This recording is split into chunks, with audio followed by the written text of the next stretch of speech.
and jump right into it as we typically do. What's going on, guys? Happy Wednesday to everybody. Welcome to the early show. My name's Brian. This is the Blunt Politics Podcast. Shout out to everybody over there on this space. Much appreciated. Make sure you're liking, sharing, subscribing, hitting that notification bell on whichever platform you're watching on, because we're live on a crap load of them. I can tell you that much. Facebook, YouTube, Twitch, Instagram, Substack, and Kick. Been trying to connect to TikTok, but, I'm struggling with the technological advancements on that one. So we'll see if we can get that down to, get that going at some point or another. But appreciate you for joining us. What's up, Rachel, over there on Facebook? I see you. John, how are you doing? Dyslexic Fingers, what's going on? Good afternoon to you as well. El Rondo, No Money G, welcome to the program. It is Wednesday, the 19th of August, 2026. A bit of a slow news day comparative to, what we've been looking at, what we've been seeing. That doesn't mean that we don't have anything to talk about because Donald Trump continues to bring down the Republican Party and their chances at having any sort of victory in the midterm elections, anything to show for it. We have some more Harriet and polling numbers that have come out from, the Hispanic side, from other aspects, as we'll take a look as well. We got a video here of Greg Kelly trying to defend Natalie Hart, but it's tough to defend somebody when, wiping ass and changing adult diapers is your dream job. Like, you're going to have to be, ready to get hit in the face with shit every now and again. So Natalie Hart, we showed the video Sunday on the show, of the kind of behind the scenes look of her and Donald Trump in 2024 putting together their Truth Social posts and their rhetoric and kind of back and forth with Kamala Harris as she was talking during the Democratic National Convention. But yeah, Greg Kelly really mad now that people like John Ossoff are using her name. Fox News has been in uproar. They have been going after John Ossoff relentlessly for even bringing up Natalie Hart's name and recognizing, again, the weird connection, the weird relationship she has with the President of the United States. What else do we got? We also have some updates and some news about Iran launching new attacks on UAE. The UAE subsequently cutting off all of the trade I believe they had remaining with Iran. In response, Donald Trump, when we have people starving on the streets, we have wars going on, we have economic calamity here, basically in the United States. He's out there doing what, ladies and gentlemen? Well, he's given the press, a firsthand account, a firsthand tour of the helipad, of the ballroom construction, of the granite that's being put down there at the White House. And once again, showing off that he has no clue whatsoever what the fuck he's talking about when it comes to building, when it comes to construction. He thinks he's the know-it-all, the last fucking boss, the final boss of construction. And meanwhile, every time he has to talk about something, he just continuously shows everybody he has no clue what he's talking about, unless he's picking out some gaudy rug or what type of gold toilet he wants to shit on. Like, he doesn't know a goddamn thing about building or construction or anything like this. And this is combined in new reporting coming out of some more problems that the United States fleet is facing over there in their deployment in the Middle East. We're now learning that the USS Benfold had lost power for 4 consecutive days in the South China Sea, but just the general issues going on with the Navy that we've seen from a guy that, claims to have rebuilt the Navy several times, rebuilt the military several times. And then we have some a Preston Stewart update as well to finish out on, talking about Russia's war is failing, and officials know it. Some of the Russian mill bloggers and some of the Russian officials are becoming more and more likely and willing to talk about the problems that they're facing, both economic and military. So if you guys could hit that like button, subscribe to the channel, and hit that notification bell, all three things, three free things that you could do to help this channel would be fantastic. Shout out to the chat as always. What's going on there, Epstein Files? How are you? Appreciate you keeping the spotlight on that as always. What's going on, Debbie? What's up, Tiff? Good to see you guys in there. Like I said, make sure you hit the like button. Fantastic way to contribute to the channel if you're in the mood to. If you're in the financial position to do so, is this Venmo QR code you see up here in the corner. You take a quick picture of that, send you right to the Venmo. You take the 4 quarters that you found in between your couch cushions and you send them right in. Of course, that's not technically how it works, but you understand where I'm going with that. But a buck or two goes a long way in helping this channel. Anything more than that, obviously, we'll accept it, but, we don't want to be breaking anybody's bank there. There's a bunch of different ways you can sign up as well and help financially to the channel. You can sign up for a YouTube memberships for a couple bucks a month. You can head over to Patreon for $5 a month and help this channel out. Several different levels on there. Get you access to the Zoom chats that we have every single Monday. And obviously, just like I said, great way to make sure that the lights stay on this program. So Roxanne, William, John, Damon, No Money G, thank you guys all for your cooperation. Thank you all for your participation and your aggression. What's going on, brother? How are you? Good to see you in the chat. What's happening? Good to see you. Shout out to this space. Shout out to this space. All right, what do you say we get into a few of the topics? So things that we'll be starting off on here today is going to be some of the polling, some more evidence to suggest that Donald Trump is dragging down not only his administration as far as polling is concerned, but obviously the Republicans' chances coming up here in the midterm elections. Let me just throw this on real quick. We got 2 clips here, 2 clips that I want to pull up. So there's this one. Let me take the chat off while I'm at it. What the hell happened? Oh, there you go. All right. So we're rocking and rolling. Here we go. So this is posted by Aaron Rupar. This is a CNN segment here, obviously with Harry Enton. So we're just going to go over this. It's talking about Trump's net approval and how it is the worst numbers that pretty much anybody's ever seen as far as approval. Any data set that you can pull up that they've gone over and showed polling for is just consistently breaking records as far as Donald Trump's how unpopular Donald Trump is right now. So I just want to throw this on. This is about 2 minutes, 46 seconds talking about Donald Trump's net approval in his second term at a low. It says 31 points underwater at the beginning of his term, and now he's +6. What's it say? He's 37 points from where he was. So President Trump was unpopular going into the midterms during his first presidency, but not anywhere as unpopular as this. He's doing 19 points worse than he was, even as unpopular as he was. So let's take a look at this quick Harry Enton CNN clip. While his approval rating is at a very low level, the lowest of his presidency. CNN's Harry Enton looking at all the numbers. How low is it? If this were a game of limbo, President Trump would be winning. Unfortunately, this is the game of presidential popularity, and he is reaching record lows yet again. He is losing. Just take a look here. Okay, Trump net approval hits a term 2 low. Look at this.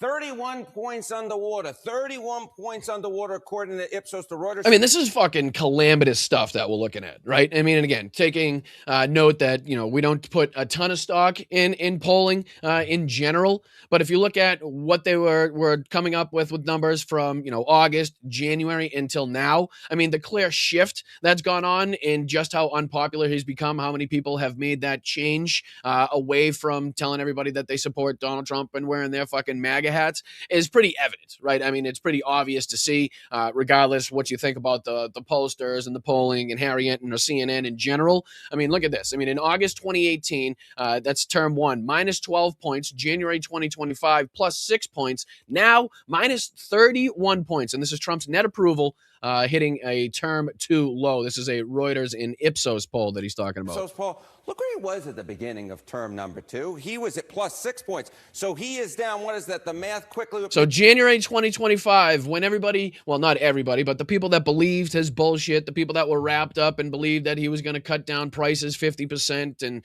everything was going to be, golden and we're going to have this golden age of renaissance here in the United States. Like January 2025, +6 points that he had. So now when people are not starting to, but, really recognizing, just how big of a fucking problem it was and just how big they screwed up, what a big mistake it was for them to cast their vote for Donald Trump, we're now looking at -31 fucking points. I mean, this is like huge, dramatic, drastic shifts in these polling numbers. And the Republicans absolutely notice this. Donald Trump doesn't seem to give a flying fuck about it.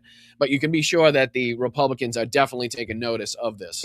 37 points from where he was at the beginning of his second presidency. You know, President Trump was unpopular going into the midterms during his first presidency, but not anywhere as unpopular as this. He was 12 points underwater. So he is doing, versus where he was at term number one at this point, he is doing, what is the math here quickly? He is doing 19 points worse than he was doing in term number one at this point. And of course, those midterms were quite disastrous for the Republican Party. So you look at these numbers and you just go, oy vey if you're a Republican. All right.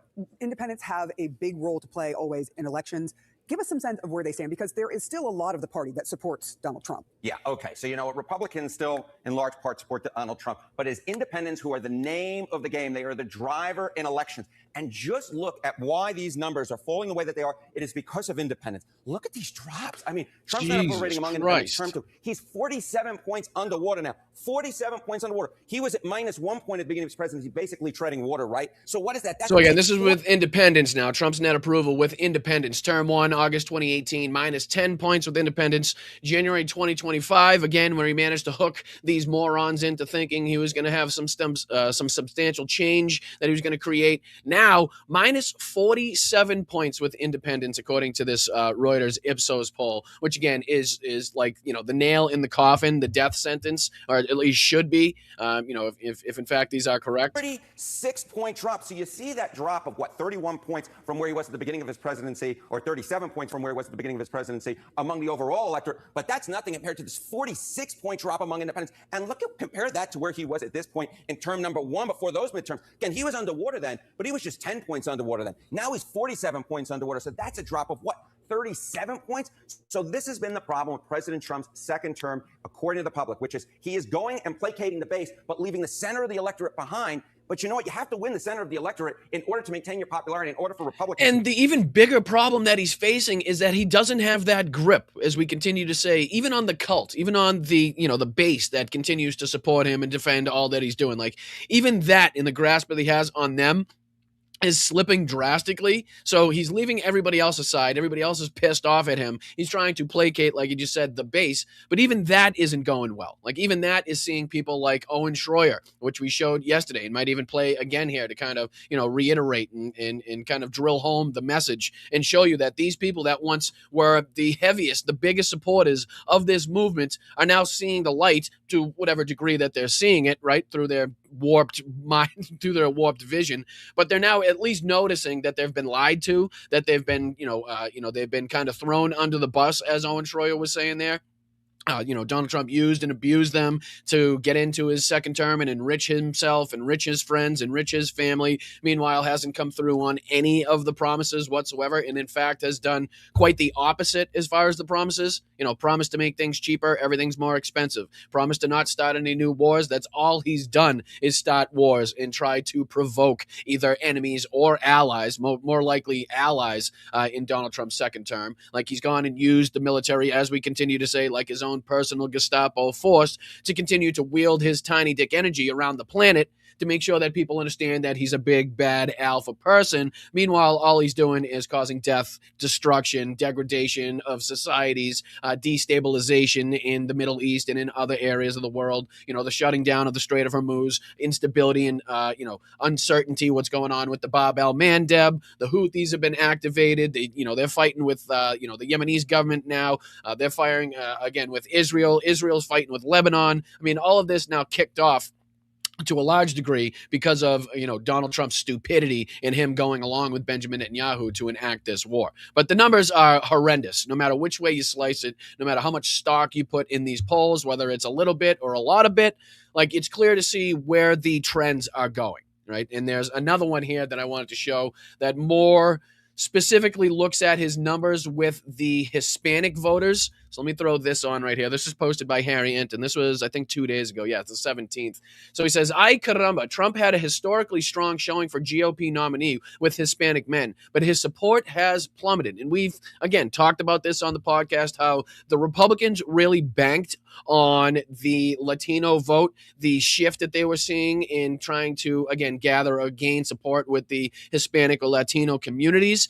But that shift, and then Donald Trump came in and immediately immediately started going after the Hispanic population, started going after to try to deport anybody with brown skin or, a Hispanic sounding last name or spoke with an accent, anybody that could be labeled through your eyes, how you dress or how you sound, right? Maybe, again, it's the accent that you have, like that now affords you or allows you to be able to be picked up by these fucking psychopaths and potentially deported. So obviously that's had a drastic impact, a drastic effect, with the approval, with the support that the Latino and Hispanic community has shown for the Republicans and Donald Trump in particular. And this is one of the Harry Enton segments here, trying to explain that, trying to detail that, and then just kind of add this on. This is probably, I don't know, Matt, the 10th time that we've shown one of these kind of polling segments here from Harry Enton, and every single one of them has seen historically low or bad polling numbers for Donald Trump, whether that's with MAGA voters, whether that's with Republicans, whether that's with independents. Like, this isn't all just like what Democrats feel about Donald Trump. Like, that's not who's being polled in these polls. Like, this is, again, independents they're going for, Republican voters in general, and how they've switched since term one, what they felt in January, start of term two, and now where they lie right now after they've had time to see, all of the destruction that Donald Trump's responsible for. So this one is, again, pertaining with Hispanic men on Trump and the economy. So let's check this one out. Hispanic men. Donald Trump put up a historically strong performance for a Republican candidate for president amongst Hispanic men. But the phrase this morning for President Trump is "ay caramba," because look at these shifts. I mean, Hispanic men on Trump. In 2024, he won among Hispanic men by 10 points. Look now where his net approval rating is. Down he goes into the Gulf of Mexico, minus 41 points and an average of... I honestly can't stand when he does that, but I appreciate that he did call it the Gulf of Mexico. I mean, that's going to, if anything was going to piss off Donald Trump, even if it wasn't the entire segment here of his drastically low, historically low, in abysmal polling numbers, like, it would be the fact that Harry Enton again called it the Gulf of Mexico, which I appreciate. Polls this year. That is, Johnny B, by my math, a 51-point switch. That's fucking insane. And to have that much of a switch, a flip, and that flip, which is what we're seeing, like, I know the example I always bring up is like the frat houses and shit that were doing the double jerk off Trump dance on TikTok, and dressing up in his suit and the hat, the red hat, like, less likely to seeing that on TikTok now, right? Not saying that you can't bump into it, not saying that you can't find it still. Absolutely, you're going to be able to. But, to the extent in which you were seeing it when Donald Trump was getting back into his second term or running his campaign for his second term is, again, dramatically different than the sentiment of people, or at least the willingness of people to express who they voted for, their support for Donald Trump or anything like that. We've seen, Vivek Ramaswamy get run off stage. We've seen instances where comedians are on stage and they're being kind of pressed on who they voted for. And that they've probably said in the past or have said in the past that they voted for Trump, but they don't want to bring it up again. So again, the ball is rolling on the societal switch, the societal flip on whether or not it is cool, it is edgy or not to like a pedophile, to like, Jeffrey Epstein's best friend, to whatever extent these people thought it was cool or edgy to do so. Like, that's, more and more people are seeing the repercussions and the ramifications of coming out and being in support of shit like this. And they don't want to be out there saying it. Doesn't mean that they still don't, but they're kind of doing the Homer Simpson back into the bush when people bring up, politics or who they voted for or anything like that, which is a good thing, which means they're less confident. They're less confident in their position in society. They're less likely to go out there and call themselves a Trump supporter. Now, again, not saying that this is everybody, or you're not going to be able to find people that do this,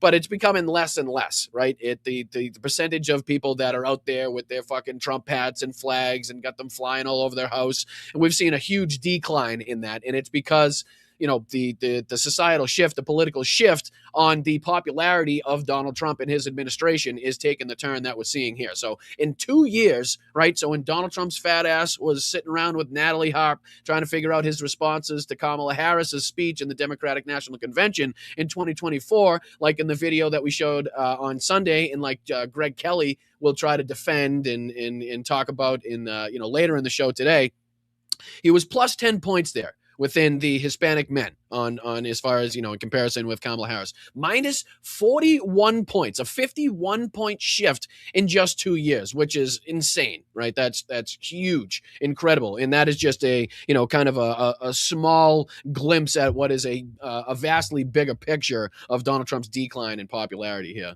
Against the President of the United States, all of that movement that you saw, that historic performance that President Trump had amongst Hispanic men, adios amigos, goodbye, see you later. As Johnny B was telling me backstage, these numbers are bonkers. I mean, that's a huge swing. At 51 swing, it's huge. What might be one reason? What is one issue area where we're seeing the impact of this? Yeah, it's the economy. It's the economy. We're seeing this across the board, but you're specifically seeing it amongst Hispanic men. I mean, just look at these numbers here. Okay, Hispanic men on Trump in the economy. He was more trusted than Kamala Harris on the economy by 11 points. Look at this. Which is fucking asinine. Like, again, I'm not going to rehash history and how ridiculous that sentiment is and what we've seen, come out of that sense and how that's been proven wrong. But how the fuck anybody, any segment of society thought that Donald Trump was going to be better with the economy, better for the economy than any Democrat, which we've seen and know historically Democrats do much better with the economy than any Republicans. 50-plus point swing was huge. Look at now. His net approval rating here is 49 points underwater in an average poll. That is a 60. Minus 49 points. Like, I didn't even know. I'm not even sure that the pollsters knew that the fucking polls could go that low. Like, if the numbers could physically reach that level. Like, minus 49 points, a fucking, a 60 point something shift in 2 years. In just this one segment, again, a clear indication of kind of where the sentiment lies with the voting base, like with the the citizenry of this country. And I think on an overwhelming basis, you're going to get this as the response. I know the cult is still going to do the cult things, but everybody else that's kind of living more within the real world, more within reality, has kind of has these failings. Move away from the president of the United States on the issue that got him reelected to a second term. It really helped swing Hispanic men into the Republican column to a historic degree, and all of that movement. And they did a lot of the Republican redistricting, right? A lot of the Republican redistricting was done on the basis and the belief that they were going to continue to have the Hispanic Latino vote. Like, they were going to continue to see this popularity in these different areas of the country. Like, that's how they based a lot of, not all of, but a lot of their redistricting was done on that. So now, with this huge and dramatic shift that we've seen, they are now scrambling to try to figure out a way to mitigate the damages that they've seen because of the way that they've kind of backed themselves into a corner in a lot of these counties, drawing the lines based on, okay, we think this portion of this county is going to go heavily in favor of Donald Trump. So let's let's get them into our district, or, we don't think this county is going to vote for Trump. So let's get them out of our district. Let's get them out of this one. And let's go, that type of shit that's going on. But now it's all flipped. Like, it's all shifted. They can no longer rely on that. That's not something that they can count on. And now it's kind of, it's put their backs against the wall in a lot of these different circumstances and a lot of these different races across the country. And they're inevitably going to pay the price, both politically and, of course, here, as we see,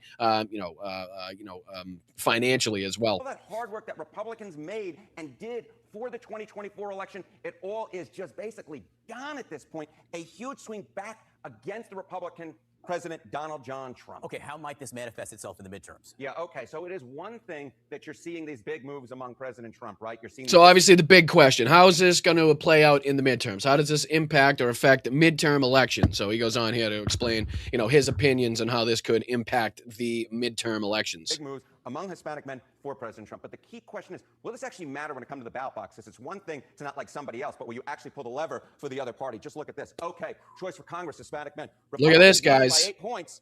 Look now, Democrats ahead by 20 points. So yes, what we're seeing amongst Hispanic men. And it's not really surprising. I mean, considering the election wins, the victories that we've seen, and the politicians and the policies that have been so overwhelmingly popular in a lot of the recent races, whether they be governor races, mayoral races, whether they're special elections or different items going up for the ballot for different things happening in different states. Like, we've seen that, Angie Nixon last night down there in Florida. So we saw some victories and also some losses, but obviously Florida being one of those one of those states where, depending on what part of it is, you can pretty much be sure of which way the vote's going to go and who's living inside of those different districts and stuff. So we saw, unfortunately, Jared Moskowitz, the rat down there in Florida, take down his opponent. But we did see, like we said previously, Angie Nixon win her race down there in Florida as well. But, add that into the Abdul El Sayeds, the Zoran Mandanis, the victories out in Colorado, again, the special election victories. And I don't think it's surprising to anybody that we're seeing these types of polling numbers based on, whether you're going to believe the GOP's bullshit or get out and actively vote against that. So this is choice for Congress through Hispanic men, Democrats versus Republicans, margins and points. 2024 results. So the GOP had the Democrats at a +8 basis as far as the 2024 election. We look now in 2026, +20 for Democrats, right? So obviously a very substantial shift there. And again, we're talking about Hispanic men. As you can see there at the top of the screen, I just want to make sure that we're absolutely clear. This isn't on a general basis for voters, but just to see a shift in this category, add that in with the drastic numbers that we've seen in other,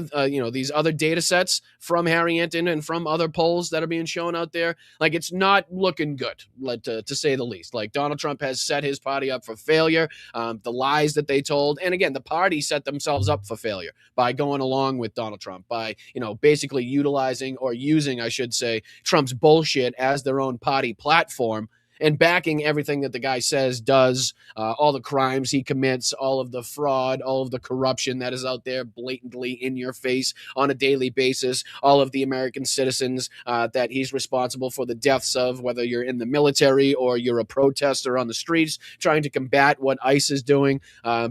This is all starting to have an impact. They're not starting, but obviously showing its face here and having an impact on the way that people are looking at this administration and the way that they're going to vote in midterms, right? So this is the likelihood of people getting off their ass and not just being pissed at the GOP, right? Not just being pissed that they were lied to, not just being pissed that they're spending more in every facet of their fucking daily life, but making that so it sparks something in their ass so they'll actively go to the polls and vote against it, vote blue, as opposed to just being pissed and upset. So that's what we're trying to stoke here, right? This is what we're trying to show, that the attitude of people is not just pissed off at the GOP, but the attitude is people pissed off at the GOP so much so that they're actively getting to the polls to vote for Democrats, which is obviously a good sign. So let me just see what else he's got here in this last 30 or 40 seconds of this clip, and then we'll go on to the Iran strikes in UAE. I think there's a Fox News, what's his name, Trey Yingst update that I want to get into. And their views of President Trump very much diving towards the negative. Oh, stop doing that. Like they're going to have a massive impact on the midterm elections. Hispanic men now favoring the Democrats by 20. That is, as I finish this out, a 28-point swing against the Republican Party. If you're a Republican running for re-election or a Republican running for Congress in these midterm elections, and you think you're going to escape the wrath that President Trump has now amongst Hispanic men, you are sorely, sorely mistaken. These are bonkers shifts, and Democrats have to really like these numbers. Texas, Arizona, California, where there's a lot of redistricting, but also places like Pennsylvania. This can matter in a lot of different states. You got that. And again, when you're talking about Ken Paxton, when you're talking about the chances for the Democrats down there with James Tallarico, then obviously this is going to come into play. Like you just brought up, big states, California, Texas, and obviously other areas in which the Latino Hispanic vote would come heavily into play. And the fact that you have a criminal running down there in Texas is, again, a strike against the Republicans right off the bat, but something that could come back to bite them heavily in the ass if, in fact, they do end up losing there was at least 3 races that we were looking at. I believe it was South Carolina. I believe it was the Texas race, and then one other one that I was blanking on in which the Democrats were leading, which, hasn't happened, at least for a victory, as far as a victory, in a long, long time in a few of those different states. So, all right, let's go into this Fox News update. Unfortunately, this is who the information kind of flows through as far as coming out of the White House. So let's just see here. They're talking about Iran launching new attacks on the UAE. So, Donald Trump wants you to believe that we have full control over the Strait of Hormuz. Everything is wide open. Everything's back to normal. He doesn't have to, there's no rush Everything's okay. You can take as much time as you need. Meanwhile, we continue to talk about strikes from the Houthis, strikes against the Yemeni government, strikes from the Israelis into Lebanon, their continued push into Gaza in the West Bank. We're talking about Iran launching new missiles into ships in the Strait of Hormuz, obviously launching new attacks on the UAE. So this war is still very much ongoing, still has the likelihood of turning into a bigger conflict, a much more escalatory period than we've already seen. And then you got people like Fox News and you got people like these other morons trying to piggyback on what would be a complete capitulation by the United States if, in fact, they co-sign the agreement or the talks between Iran and Oman, basically divvying up control of an international waterway that Donald Trump allowed them the opportunity to now control fully and to profit from. By charging tolls, for ships traveling through that, if in fact they do want to get their stuff to where it's supposed to go. But all right, let's see. This is just a quick update, nothing long here as far as this is concerned, but about 3 minutes, 33 seconds. And they're talking about, like I said, this new missile attack on UAE. And I believe he's also bringing up some other information, some other news about the Strait of Hormuz, if I'm not mistaken. So let's hop into this. Hit that like button if you could. We're trying to call out Fox News is bullshit. Unfortunately, it's either Barack Ravid or it's Trey Yingst. If you're looking for people that have communications with the White House, communications with Donald Trump, as far as information coming out, what madness is being leaked or what madness is being said by Donald Trump. So for the United States side, unfortunately, we have to take, and call out these assholes, as far as, what the White House is saying. So let's see if we can do that right now. Hit that like button. My name's Brian. This is the Blunt Politics Podcast. Let's get into it. And now to the Middle East. President Trump revealing there are no ongoing talks with Iran as tensions continue to escalate across the region. So in case you're marking this down with your notepad. So we have no talks, no agreements, but bombs continue to fall. Bombs continue to be sent, right? They continue to drop and either kill people or take out infrastructure. So that's still going on. No talks, no agreements. Donald Trump wants you to believe we own the Strait of Hormuz, but ships are still being sunk. Ships are still being hit. And the numbers is like single digits, sometimes double digits as far as ships going through. But other than that, Trump says we have full and total control. Correspondent Trey Yingst joins us live in Tel Aviv with the details. Trey. All right. What's he got to lie about today? Hey, guys. Good morning. Iran has continued to launch new attacks, firing 2 missiles at the UAE. That's crazy because I thought they had no missiles. Don't they have no missiles? I thought Iran. Hey, does Iran have missiles? Yeah? No? Yeah? No?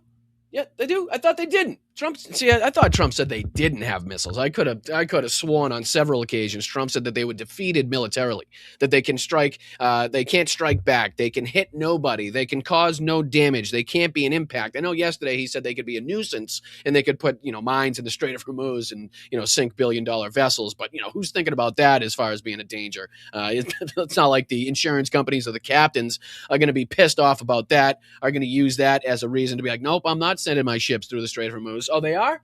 Oh, they are? That's exactly what they're doing? Oh, okay. My bad. That's my fault. My fault. I apologize. I could have sworn that the President of the United States was giving us alternative information from his alternative reality that he's living in.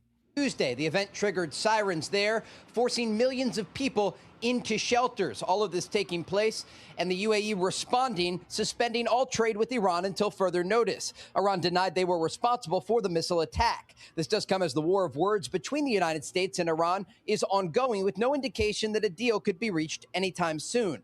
President Trump posted to Truth Social saying there are no talks or conversations going on or scheduled with the Islamic Republic of Iran. So again, translated, ongoing war, economic instability, danger posed to the servicemen and women that are on deployment there, whether you're on a U.S. base, whether you're on a U.S. ship in the area, no matter where you are, you're in danger because the supply chains have been cut, because you're on an extended deployment. You're probably dealing with ship issues. You're definitely dealing with the mental issues that come along with, prolonged deployments, not having your communications with your friends or your family, not being able to take trips to ports and put your feet on fucking solid ground for a second. So all of these problems that we continue to talk about, but Donald Trump says no talks or conversations being scheduled. We have no off-ramp, no way out of this, but all of the problems that we're dealing with as a result of this war are going to be ongoing.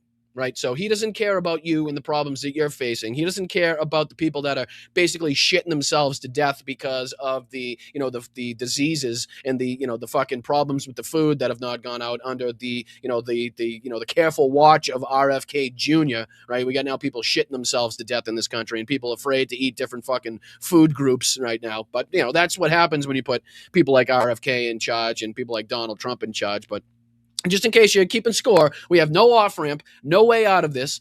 Iran and Oman are divvying up control of the Strait of Hormuz. Bombs are still being thrown at ships in the Strait of Hormuz. Bombs are still being launched at the UAE and different Gulf nations. U.S. bases still absolutely have the potential to be struck if the United States, decides to do anything stupid. The Houthis are still enacted and causing havoc within the Red Sea and the Bab el-Mandeb Strait. They're still firing against their Yemenis government opponents, right? We still have Israel doing their fucking thing, firing into, what was it, yesterday or Sunday we reported, Syria, right? Obviously actively still inside of Lebanon, saying that they don't have to communicate, saying that they don't have to seek approval of the United States to continue their war efforts, basically acting as the rogue terrorist nation that they are. But yeah, this is just in case you keep in score. We have no way out of this, no off ramps, no possible way of ending this thing, but the economic ramifications and pressures that you guys are facing will absolutely continue to be a thing.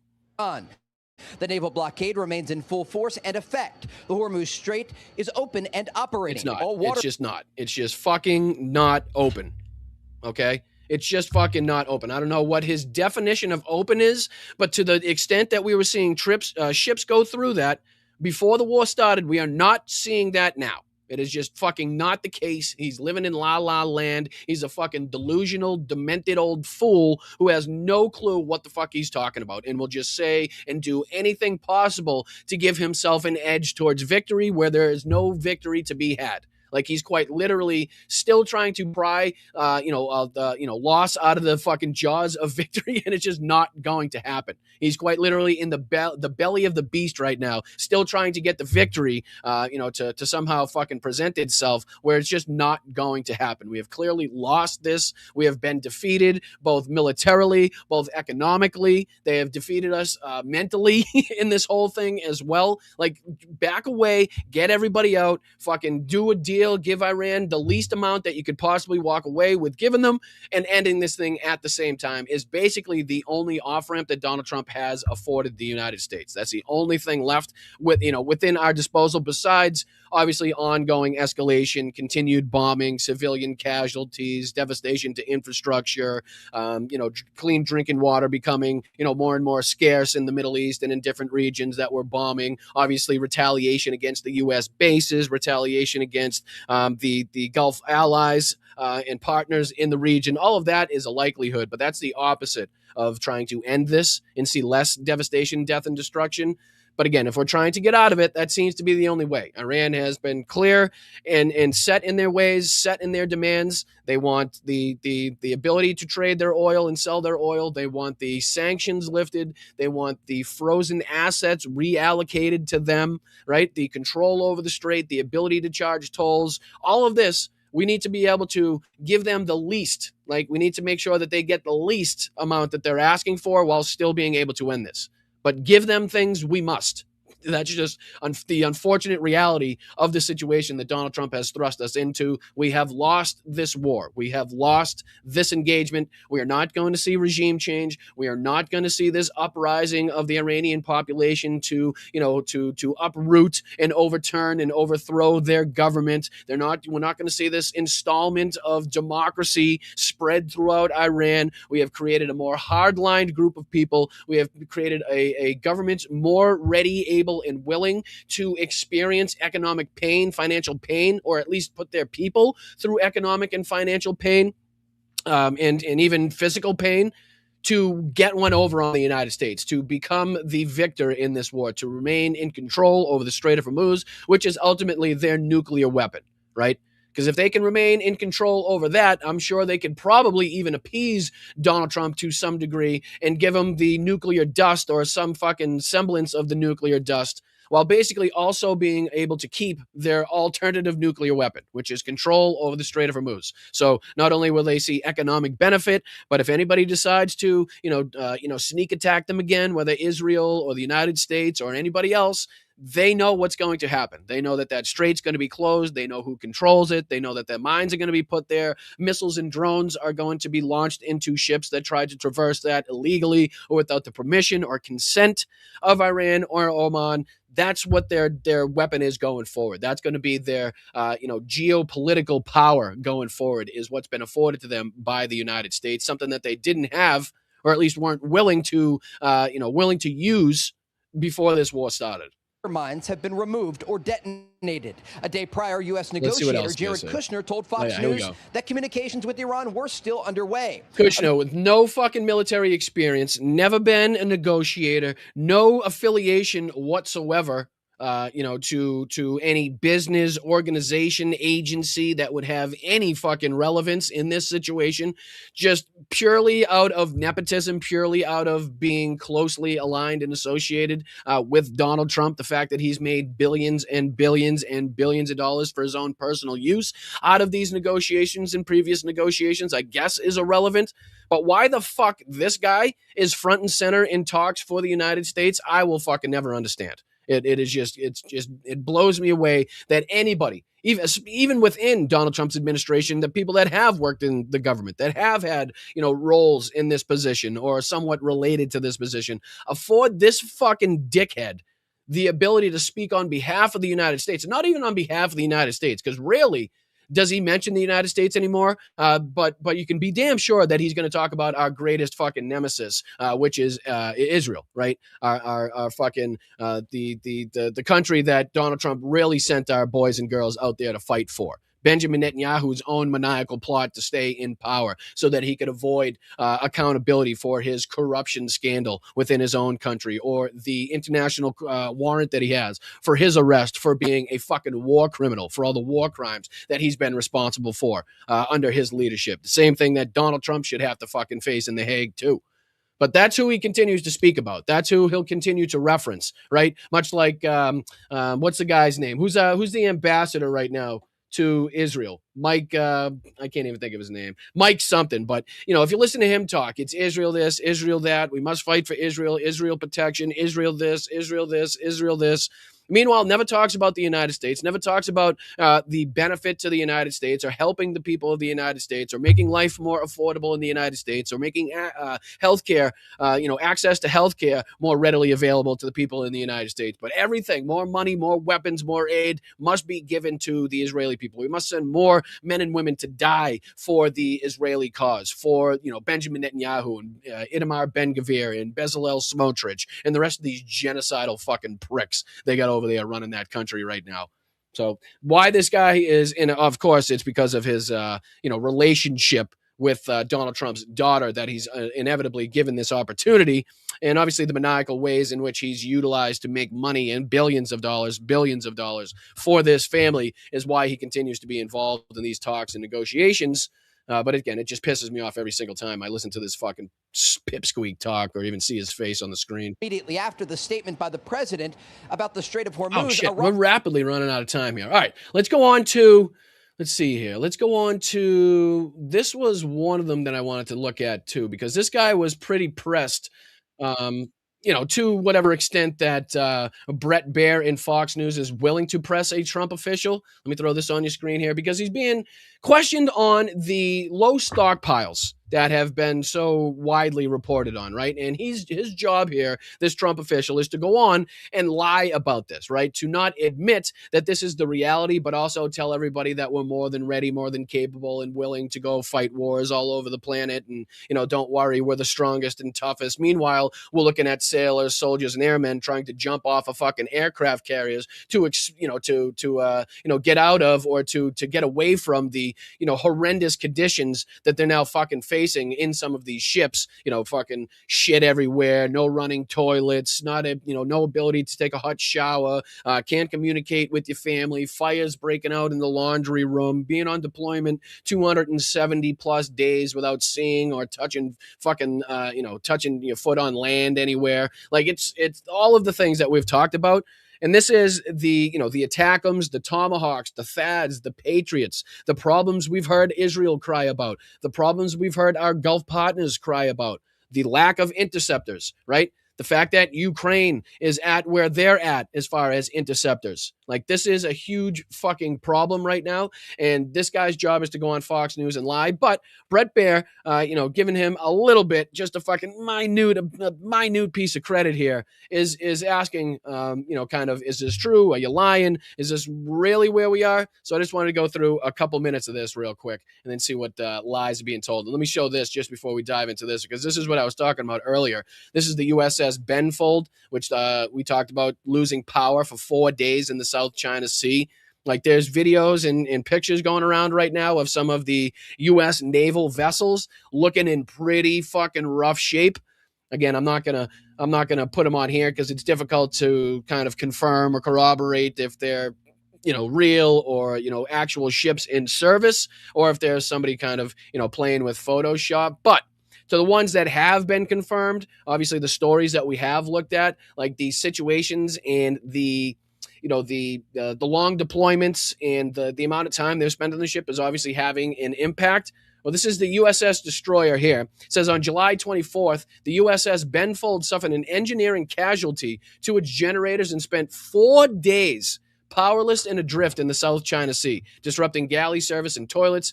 Other George Washington Strike Group ships supplied meals, and Benfold was towed for repairs completed by August 8th. But to have a U.S. Navy vessel, a U.S. naval destroyer, floating in the South China Sea, powerless for 4 days, is obviously not the story you'd like to see reported, but is very consistent with the way in which the military seems to be run right now under the leadership of Donald Trump, under the leadership of Pete Hegseth and others at the Pentagon, others at CENTCOM as well, right? Under, the chairman of the Joint Chiefs of Staff, Dan Kane, under Hung Kao. Like, these people have royally come in and fucked up the way that this service operates, the mindset, the people that they look to recruit, the stated goals of the United States military, what they're out there fighting for and fighting about, has completely changed on the basis of Trump, Hegseth, and what they want to see as far as the warrior ethos that fucking Pete Hegseth can't go 2 seconds without mentioning. But this is, again, just fits right in with all of the other stories we've seen from how the U.S. military is being run, operated, the state of morale for the U.S. military in different areas is again something else that fits in with the leadership or lack thereof from Pete Hegseth and Donald Trump. But let's just throw on just a couple minutes of this real quick, and then I'll, if we have more time, we'll go into something else. If not, I'll get you guys out of here, and we can save we'll save Greg Kelly and the Preston Stewart video for this evening. So we have another podcast, another live stream later tonight at 8:30, little night show action. We're a little bit more laid back, a little bit more free speaking, as it were. So if you want a little bit more blunt politics action, please join us tonight at 8:30 p.m. right here, same time. Well, not same time, but same place.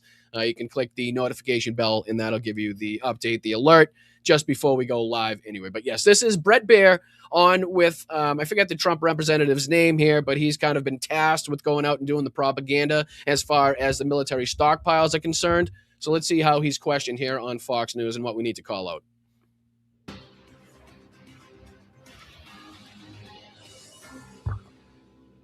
We're building it very rapidly. Plants are being built. A lot of equipment is being built. The Patriots in particular are being built. That system is going up. We have a lot. Every one of our contractors is building 4 to 5 plants right now.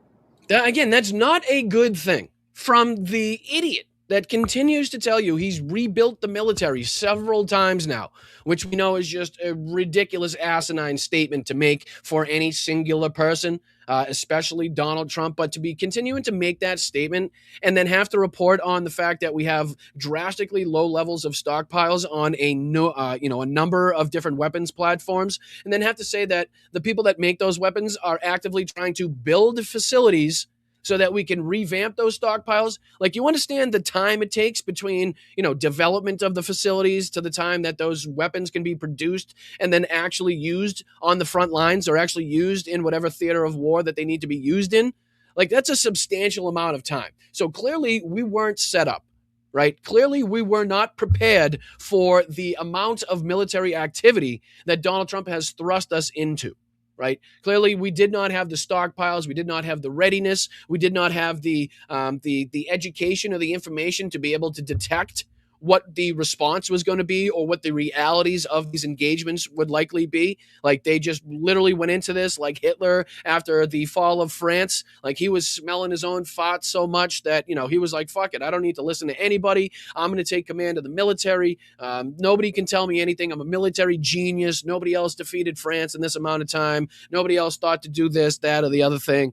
So that's kind of the position that Trump's under, or was under, when he got out of Venezuela, right? When he got through with the capturing of Maduro. Like, he was fucking huffing his own gas so much, and still continues to do so, that he thinks that militarily he is a fucking god, that every subsequent action that he undertook, you know, thrusting the U.S. military in harm's way, would go just the way that the Venezuela operation went, the operation to capture Nicolas Maduro. And that's just couldn't be further from the truth. Like, the differences and discrepancies between Venezuela, their military, the way that they go about daily life, and the way that Iran handles their military government and goes about their daily life could not be more different if you fucking tried to pick countries, at will on this planet to be more different. Like, it just, the religiosity, right? The hardlined mentality between the government and obviously the military in Iran, the way that they look upon their leaders, like, it's just completely different to the way that Venezuela handles themselves. So to think that it was going to go similarly, like the Venezuela operation, was the first mistake. Second mistake was listening to Benjamin Netanyahu, Mossad, and Pete Hegseth about the readiness of the U.S. military and the ability of the U.S. military to inflict all of these damages and get it, to achieve their goals through an air campaign alone. Right. So clearly anybody that knows anything about this situation or situations like this could tell you that boots on the ground would almost 99% of the time be necessary, would be required to enact the changes that Donald Trump wanted to enact, to see the changes to a country that Donald Trump promised the United States and promised the world that we would see from this war, right? You would need to literally go in and occupy the country, right? Occupy the military bases, occupy the ports, literally kick the government out, arrest the leadership.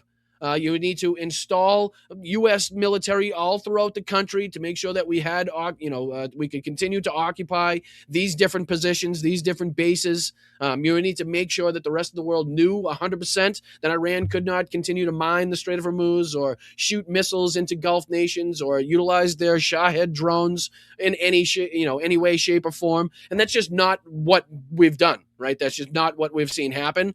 But he continues to sit here and smell his farts and think he's like the god as far as military leadership. He's the god as far as stolen valor.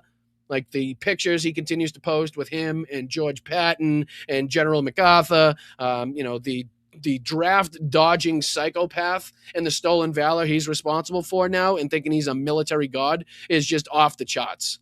And we're in very good shape. But for some of the more sophisticated stuff, some of the more sophisticated is building bases and factories and bases and such, and it's a great day. We're going to do great. Really like them more. President Trump talking about the status of the U.S. military arsenal. Joining us now, Michael Duffy, Undersecretary of War for Acquisition and Sustainment. Thanks for being here. Thank you for having me, Craig. Okay. Are we okay? If the president says tomorrow we're going to have this sustained effort inside Iran, do we have the munitions to make that happen? Well, I think President Trump, Secretary Hegseth, Chairman Kaine have all stated clearly we are ready. The U.S. military can defeat any threat at the time and place of our choosing, and I think that it sounds like he dodged the question. Right? Sounds like to me like he dodged that question. Sounds like he didn't want to answer explicitly. Do we have the stockpiles right now ready to go through in a prolonged bit of escalation? right? If we wanted to go through with Admiral Bradley Cooper's plans that he was putting forth to Donald Trump a week or two ago about this 2-week escalatory period of continued bombing, the likes of which we haven't even seen yet in this war, do we have the munitions to go through? Because, there's a big difference between being able to get through another 2 weeks of bombing and being able to, I don't know, say fight China, or say, I don't know, fight Russia, or I don't know, say fight Kim Jong-un. If any of them decided to, kick off something in their area, if China decided to go after Taiwan, if Kim Jong-un decided to launch on South Korea, right? If Russia decided to go through and attack a NATO country in Europe, like, do we have the ability as the United States to project our power in all of these different theaters on the globe at the same time, as well as handle whatever needs to be done here in Iran? I think the answer would be overwhelmingly no at this point, considering the stockpiles that we've seen. Like, we have to continue to cancel out on bombing campaigns in the Iran war because of the lack of interceptors, because of the lack of ability that we and our partners have to intercept missiles that inevitably would come raining down on them in retaliation for the U.S. strikes. Like, that's a direct reason in which Donald Trump has had to fucking taco out of this several times now. Today. Okay. Thanks, Kyle. Thank you, brother. I appreciate that with the 5 jewels. Thank you to everybody else, too. Thank you, Frank. Thank you, Tina. Much appreciated to you guys. We only got a couple minutes left, and I'll get into thanking everybody. Anybody that sent in a Venmo, a buck or two is all we asked for. I know on the early show today, everybody else is on doing their own thing, so typically not the biggest audience. So thank you to everybody that has taken time out of their day to join us here at Blunt Politics. Just a couple more minutes of this. Like I said, there's probably not enough time to get into as much detail as I wanted to get into, but we always have the broadcast tonight. We always have tonight to go over this stuff as well. Because that's what I was going to ask you. You told Congress in March we have the weapons we need, but that was 5 months ago. Take a listen. Trump he didn't say adequate. He said the U.S. has the ability to fight. And this is a few months ago, back in the House Armed Services Committee, where this gentleman was getting questioned about Donald Trump's comments about how we had unlimited stockpiles. Right? We had unlimited weapons, unlimited stockpiles would never be a problem, right? And this was quite literally simultaneously at the same time. Israel and the Gulf nations were already, talking about they don't have enough fucking weapons. They don't have enough of the interceptors. If anything were to kick off, like, it's unreal. So he said at this time that we do have enough weapons, but that was 5 months ago, 5 fucking months ago. So what's he saying now about these stockpiles that have only gone down? Right. And we continue to hear from the Trump administration that, we're building factories, which is, again, not helping us anytime soon. However, virtually, we have an unlimited supply of weapons and munitions. Where did he get that from? Who told him that? Was that you who told him that? Was it Secretary Hegseth? Who told him we have an unlimited? Maybe they're invisible weapons. Maybe that's what it is. Remember when Trump thought that our planes were invisible? Our fucking stealth fighters were invisible? Maybe we could tell him that, or somebody has told him that our weapons are invisible too. We have an unlimited stockpile of weapons here, sir. You just can't see them. If you look out there and you squint a little bit, you may be able to, you see the resemblance of a shape of bombs and missiles, but it's because we don't want the enemy to be able to see where we put them that we made them invisible. And he's probably like taking that hook, line, and sinker, like, holy shit, you can see the fields. This whole thing is covered with bombs and missiles. We got unlimited stockpiles. I don't know why I just turned Trump into Rodney Dangerfield, but it happens. I haven't been a participant in a conversation directly with the president. Do you believe we have an unlimited supply of weapons? I believe we have the weapons that we need. And that's what you're saying here. But you've got 55 days bombing the Houthis, 13 days defending Israel, and now 5.5 months and counting in contact with Iran. You still believe? And again, because I'm running out of time here, I'm going to skip over to where he actually goes through the numbers of the stockpiles here, and then I'll let you guys go. But check this out. He goes through some of the headlines, right? Reuters talking about virtually all the long-range missiles, the clash between Trump and Hegseth at Camp David over the stockpiles, and then obviously the Pentagon pushing defense companies to boost weapons productions, like we saw with the memo that went out from the undersecretary there from Pete Hegseth. These stories pop, and you go to like the Center for Strategic International Listen Studies, to what he says. and they talk about the remaining stockpile. They have some scary numbers there. Are those wrong numbers? Well, we would always like So he says those are scary numbers, and they are fucking scary numbers if we're looking at this correctly. So the remaining of U.S. pre-war inventory, so we have only 60% of the Tomahawks. We have only 10% or 10 to 22% of the PRSMs, right? We have 52% of THAADs and 30% of Patriot missiles. Like just since pre-war levels. Just since, 5-6 months ago? What are we, 6 months and 6 months out now at this point, roughly, generally speaking? Like, that's fucking insane usage of these munitions to see absolutely no benefit, right? I mean, I could see if you went on to win the war, if you were, bringing the opponent, the enemy, to its knees, bringing it to the negotiating table, and ultimately achieving victory. Like, that's one thing, because obviously after the war ended, you would have the time, the ability to, to revamp the stockpiles. But if you're still continuously fighting this war, you don't want to see 60, definitely don't want to see 10% or 50% or 30% of anything. With the budget that the United States military has, like fucking unreal that this was going on. But we'll get into more of this. I'll highlight 353 we're at. So I'm going to throw it back over to the next fabulous creator over there on this space. Thank you guys for taking the time out of your day. Like I said, I know it's Wednesday afternoon, typically a ton of people trying to vie for your attention on these platforms, and typically not the biggest of audience, but we're going to grow this thing one way or another. We're getting to 25,000 subscribers before midterm. I know it. I'm bringing it into existence. I'm speaking it into existence.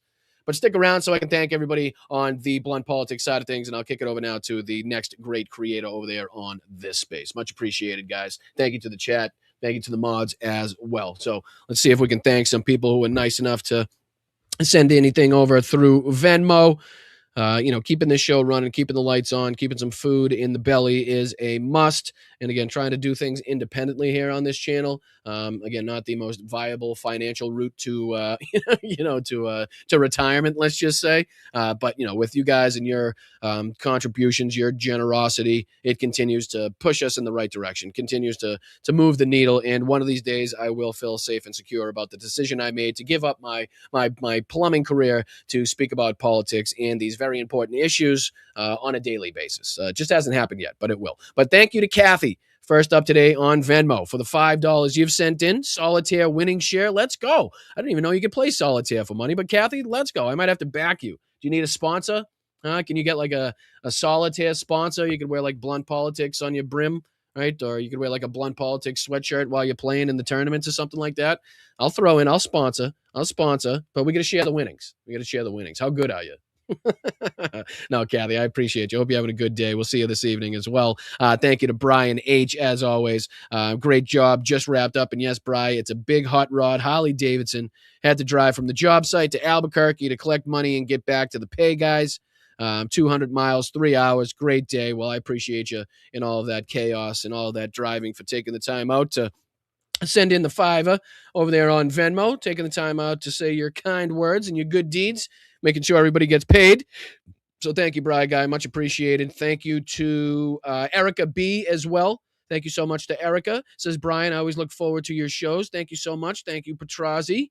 Thank you to Jeff in the chat as well over the last couple days. Roxanne, Marty, John, thank you so much. Thank you to Jim. Thank you to Jenny Faye and Corey. Thank you to Suzanne. Who else we got here? Linda, Roger, and Karen. Karen separately. Allison. We got moms in the house. Thank you so much to moms. I hope you're doing well.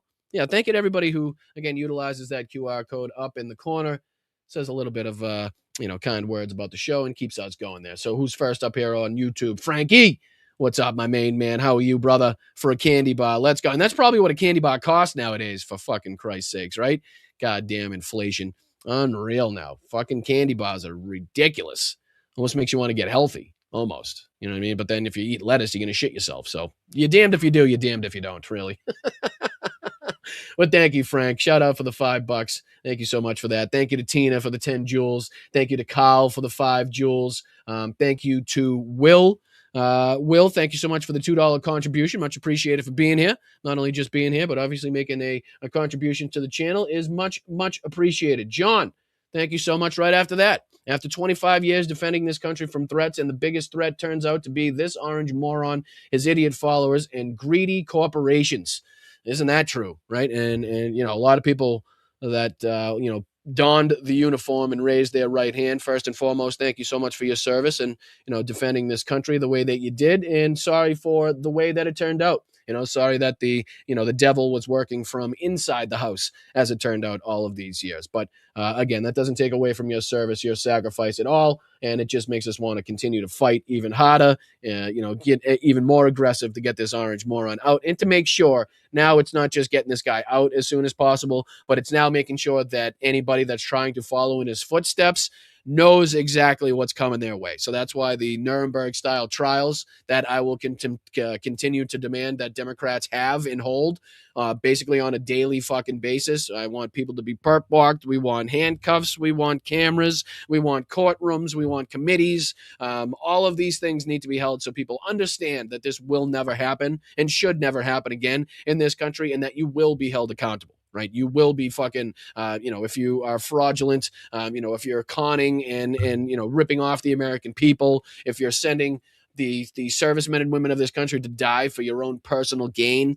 then absolutely you will face accountability. You will face justice, and that's just not something that we're going to let slide. So, John, thank you so much. And then right after that, rounding it up today, thank you to Pinky Parker. What's going on, PP? Double P, how are you? Appreciate you. Thank you for the $10 in the super chat there. Very much appreciated. Hope you're having a fabulous, wonderful, fantastic fucking day. And I'll see you guys this evening, 8:30 p.m.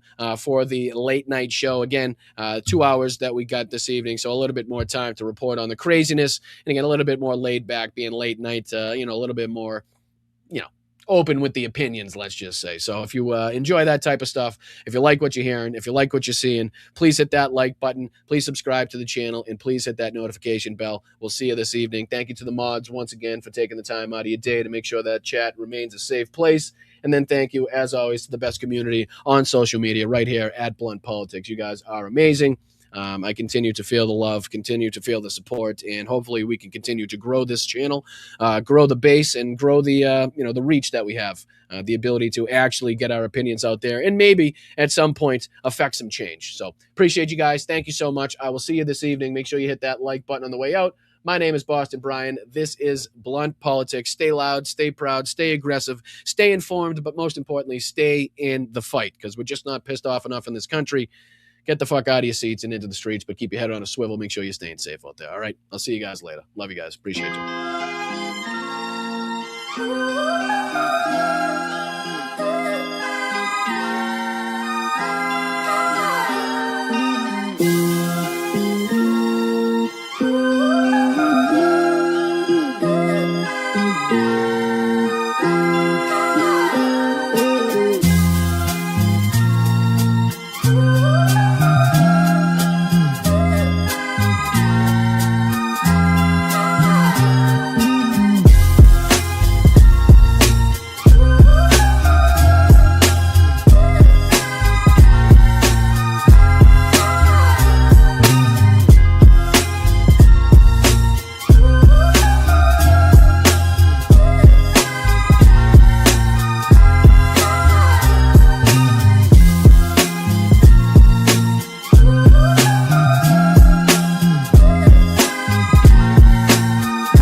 Вітаю, Бостон Брайан. Мій позивний танцор. Я представник 72-ї бригади. Дякую тобі і твоїм підписникам за цей донат, за цю чудову машину, яка буде нас возити усіх на позиції, захищати Україну і наближати перемогу. Разом усі до перемоги. Дякую.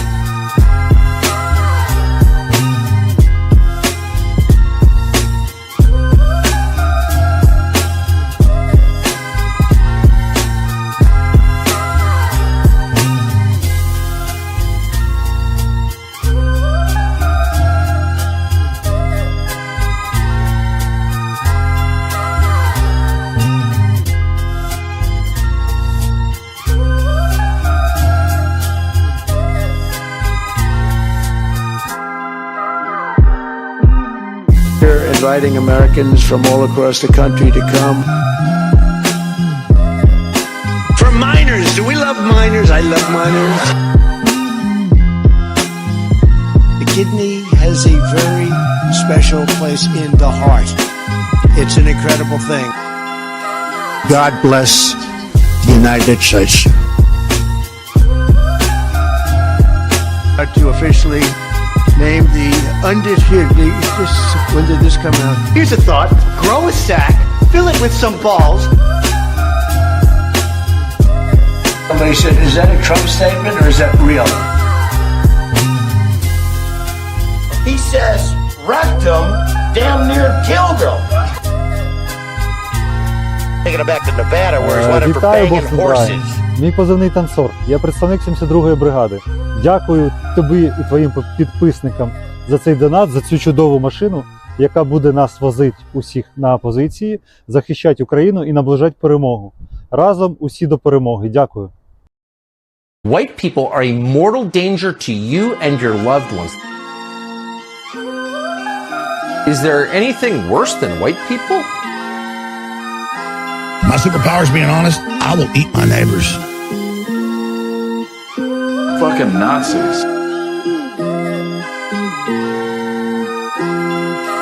Get off my plane. Man, I ain't falling for no banana in my tailpipe. Like we always do about this time. Call them dumps, big massive dumps. They call them dumps, big massive dumps.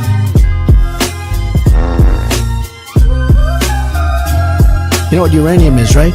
This thing called nuclear weapons and other things. Like lots of things are done with uranium, including some bad things. I'm just an average guy who read public documents where the elite said they were going to enslave us and destroy America. And I'm not going to be like yuppie scum and deny the threat to my country. I'm going to fight back. Wrong.